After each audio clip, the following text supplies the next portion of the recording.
guys. Good evening, good evening, good evening. It's your host today for Chilltime at Jose with, the host is also Jose. Okay, guys. So today, CSGO is going to be a bit, welcome to Chilltime. If you guys haven't heard the fires, obviously they've put that into international news finally that our bushfire situation is, pretty much out of fucking control, okay?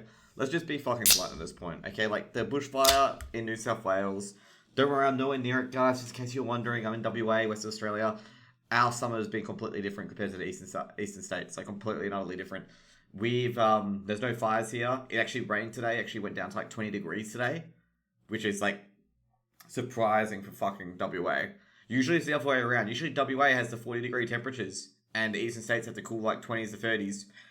And it's been kind of weird. Like they mention a lot of things there, like about like the weather being unprecedented. And I'm just sitting there going, like, it's normal for WA to be this, hot, like 40 degrees. Like, this is the first summer in about 3 to 4 years that WA has had about 3 to 4 consistent 40-degree days. Anyways, while we're on the subject, since Nook's brought it up, we'll just start this off with a bit of promotion, obviously. If you guys, why can't you just extinguish the fire? Yeah, I know. I'll talk about that later. If you guys want to, help out, you guys can donate to, if you're in Australia, you can donate to the Rural Fire Service, New South Wales. They need all the help they can get. Or you can donate to the Salvation Army if you are an international visitor. Basically, you can donate from there. Whoops. And you can donate via PayPal. Like, there's an option to donate if you're from an international person and donate via PayPal. And that will help a lot. Like, a lot. Will help the people get the volunteer firefighters get the gear that they need and the food that they need. And also, like, basically, as I said in my tweet, if you guys read the tweets down the chain, that the government aren't going to provide funds for said firefighters, until everything's been done and buried, basically. And, just fire trucks, exactly. So, pretty much, like, the firefighters don't get paid until probably at the end of it, when the packages come out for the volunteer firefighters. And, like, some people just don't understand that, and, that's fine to not understand that. So let's just go back to the CSGO to start it off. That would be for a lot. That would fix a lot, yeah. The Excel-sized firefighter. So let's talk about the CSGO. So basically, let's get the CSGO out of the way. So there's been a few things in the CSGO news. So first of all, that Big have finally kicked out. They actually kicked out. This is the funny thing. They did not kick out Xantares. Everyone was thinking it's going to be Smooya, Xantares, full German lineup. They actually kicked out. Let me just put it in for it. They kicked out Smooya. So Smooya knows he's gone. And they kicked out Nex as well. So Nex was one of the German teammates. They kicked out Nex as well, which was a bit of a shock to some people because people were expecting Xantares and Smooya to hit the road jack pretty much.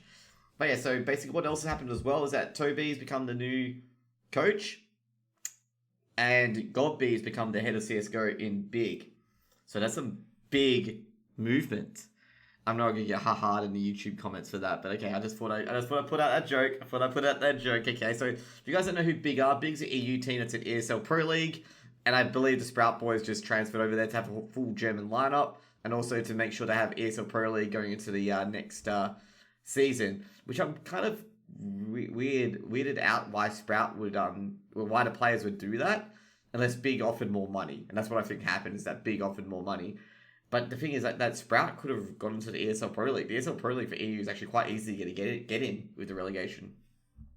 Next up is, we got some female CSGO news. If you guys in here as well, that Besiktas, the female squad there, basically didn't extend their contract with Besiktas.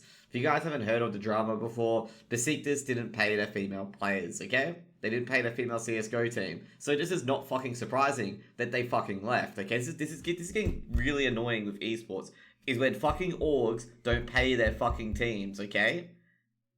This is so annoying. It is so annoying. Like, if you're going to be an esports organization, at least have the funds to pay your team when they win stuff. Because Besiktas actually did win quite a bit. They won DreamHack, the Valencia Showdown. They got some money for placing, and they were never paid by Besiktas at all. So they just dropped the team.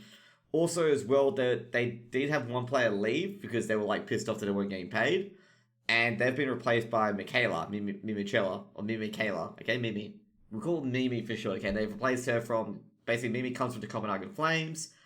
And that's basically confirmed, which has come out today, that the Copenhagen Flames will not renew the female CSGO team, so there'll be no org for the female CSGO team. And Mimi's moved back with old teammates like Giuliano and Zaz, and they had the best female CSGO player of Petra in it as well. So I'm going to see how far this team will go. I reckon this team will probably get into advanced, because Besiktas is currently in main, I believe. And I think with Mimi being the extra firepower on ex Besiktas, I reckon they'll probably get into advanced and main advanced, or at least top main at least, because Mimi's a very skilled CSGO player, and it's just another addition to their firepower, especially with Giuliano and Zaz already being top tier players. What else? Lastly, actually, no, we've got two things. In the ESL Pro League for USA, for the NA scene, so NAVI have benched Android, which was definitely easy to see. So if you guys don't know the story about Android, Android is one of the people who also suffered from visa issues in ESL Pro League. And Android didn't get his US visa in time. Therefore, NV had to play with stand-in. So it's kind of expected that Android... G'day, ATZ, man. How you going? It's kind of understandable Android will be benched and dropped from the team. I don't think many players will get that exception where they fuck up their visa and then they're still in the team. Like, for example, Woxic. I think it was Woxic, wasn't it, who fucked up his visa? For Mouse, but he was still in the team because it's Woxic. And Woxic's an exceptional player. So, there's very few people who get the opportunity.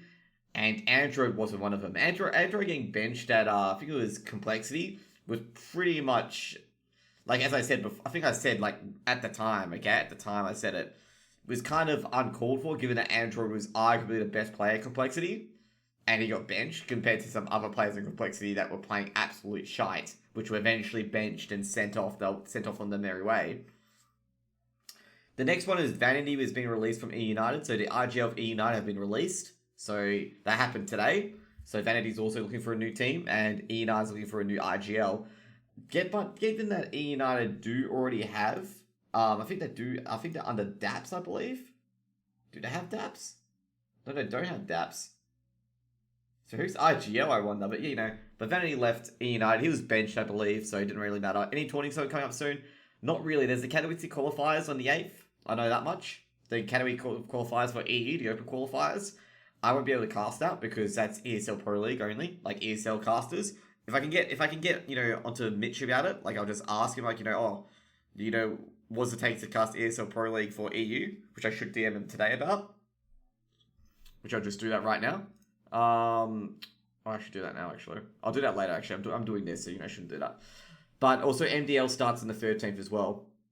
The schedule will probably be released on Thursday. So Thursday next week, the schedules will be released for MDL. And MDL's first default day is 13th. And then we'll see some games around there, whether the games will start or people will just reschedule down the track. It's highly likely that the EU side, given that it's close to a lot of tournaments, and a lot of our EU teams will be on a lot of tournaments, like Leipzig for DreamHack, and also Anaheim as well. I think a lot of the early games will be pushed back into February. That's my suspicion, because I'll be at Leipzig, and then a week after Anaheim happens as well. So, there's going to be a lot of teams that will probably or either play the MDL games early or play the MDL games later, because they don't want to have it, in the middle of DreamHack and stuff like that. That's pretty much it with MDL, just in case you're wondering. The schedule's released next week. The game will be the week after, so in about 2 weeks we'll have some MDL games. Hopefully, we get some games on the board, because I'll be casting every MDL game I see that I can cast. I'm able to cast, 6 p.m. Australian, 7 p.m. Australian. I'll be casting it 100%, and make sure I get everything set up for it. So that's what I'll be trying to do. This season, what I'm going to try to do this season for MDL, guys, is kind of a self-reflection. I'm trying to cast more hours than I did last year. So that's my main goal, is trying to cast more hours than I did last year going into this year. I was a bit fortunate last year with a lot of days off and stuff like that. But, we want to try and, really egg that charge on and try to, get as much as I can. And another goal is also to get partner off of it. But at the end of the day, as long as I have fun and I feel like I'm doing a good job, I'll be happy with it. Jose has become a competitive CSGO addict. Kind of. I mean, I did play 8 hours of it one day, and God, that had me tilted on edge, man. But, we'll see how it goes. With CSGO as well, if I get invited... No, he's just pretending. No, I really do enjoy CSGO. Joe Zorinio. G'day, Garrett. So, yeah, that's pretty much all that's been in the news with CSGO recently. There's also been an argument between who's better, Al Simple and Sawu, because the top 20 players have come out. And it's going to be probably really, really close between Zawu and Simple, to be honest. And a lot of the French players, like if you guys saw the tweets today, if you guys follow me on Twitter, which you guys can follow me on socials, I believe, !social, you guys might have seen that I did talk to like French CSGO player who was basically saying that I don't watch Vitality play, and I'm like, dude, I cast and watch Vitality, and yeah, he basically said I don't watch Zawu that much. I'm like, yeah, I do watch Zawu. I'm not, it's kind of confusing. Like people think I'm saying that Zawu isn't good. Zawu is a fucking amazing player. Okay, Zawu is an amazing player, and like people just be like, oh, you're just saying Zawu's crap. Like I'm not. I'm just saying that, like if you guys don't know, Zawu and Simple have the same stats, by the way. Like they have similar ADR. Like they're very, very close. And you wouldn't think that, okay? You'd think that Zawu would have a higher ADR considering the shit he's been pulling. But no, they have the exact same ADR for this year, if you guys did not know that. And you guys would be like, Simple's not being playing that well, and Zawu's been playing amazing. But you'll see through Zawu's stats in the major, is that Zawu went missing some games. Like, in the early majors, he went missing against 100 Thieves. Like, they lost 2-1 to 100 Thieves, and Zawu had 2 games where he's below 1 ADR. And you can see in the major that Zawu can be scrappy at times. So his ADR can be like, 1.6 and then back to like 0.7 when they lose. Which, of course, as I've described before in Epicenter, if you guys watched that as well, that Zawu's the main win condition for Vitality. If Zawu's not there, there's no win condition for Vitality. Vitality won more than Navi, so it might have an impact. Oh, I'm only comparing major, okay? I'm only comparing majors, to be honest. Like, that's what I'm comparing. Vitality did win more. Vitality won Epicenter. Navi played very bad at Epicenter, minus Simple and Electronic. Like, and Boomich to some extent. And the rest of Guardian, though, like, he just doesn't look like it. I've talked about this a lot. Like, Navi really underachieved at Epicenter, I feel. Like, they should have been in the final at least. And no, cats off to Vitality. They deserve all credit to win that grand final, especially against Mouse. And Mouse must be really disappointed that they did not win that, because they took the map of Inferno off Vitality and then they just couldn't close it out. Guardian has no place in Navi, yeah, I agree. Like, he just looks off. Like, simply put. They could have got, like, anyone from Virtus Pro. Or they could have got, like, any rifler from Virtus Pro. They could have even picked up Flatroo, for fuck's sake, in Albania.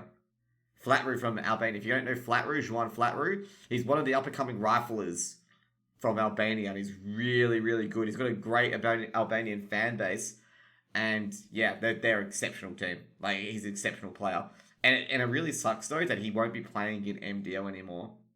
Indeed, they don't need an AWP. Yeah, exactly. They could have picked up Keycurt, but I think Virtus Pro, when a Vanguard was purchased, like when VP was in talks with Vanguard, they prevented Keycurt and Buster from leaving.